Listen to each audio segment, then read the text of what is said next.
আজ আমরা জানব রসুল সাল্লাল্লাহু আলাইহি ওয়াসাল্লাম এর একটি সুন্নাহ, সবার আগে সালাম দেওয়া।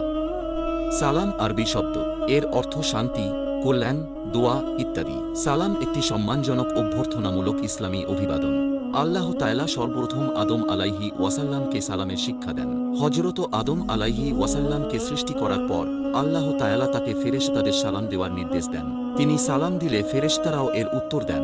আল্লাহ তাআলা কুরআনে বলেন, যখন তোমাদের সালাম করা হয় তখন তার চেয়ে উত্তম পন্থায় সালামের জবাব দাও, অথবা উত্তরে সেটাই বলো যেটা সে বলেছে, অর্থাৎ ওয়ালাইকুম আসসালাম। কোনো মুসলমান ভাইয়ের সঙ্গে সাক্ষাৎ হলে কথা বলার আগে সালাম দেওয়া নবীজি সাল্লাল্লাহু আলাইহি ওয়াসাল্লামের সুন্নাহ, আর সালামের উত্তর দেওয়া ওয়াজিব। সালামের ফজিলত বর্ণনা করতে গিয়ে রাসূল সাল্লাল্লাহু আলাইহি ওয়াসাল্লাম বলেন, যখন দুজন মুসলমানের মধ্যে সাক্ষাৎ হয় আর তারা যখন সালাম ও মুসাফাহা করে, তখন একে অপর থেকে পৃথক হওয়ার আগেই তাদের সমস্ত গুনাহ মাফ করে দেওয়া হয়।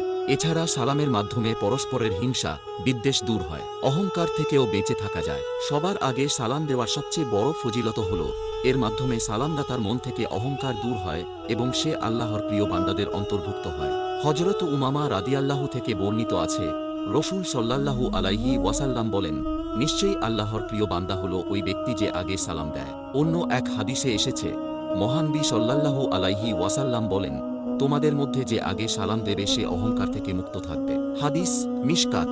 আজকের পর থেকে আমরাও আগে সালাম দেওয়ার চেষ্টা করব, ইনশাআল্লাহ।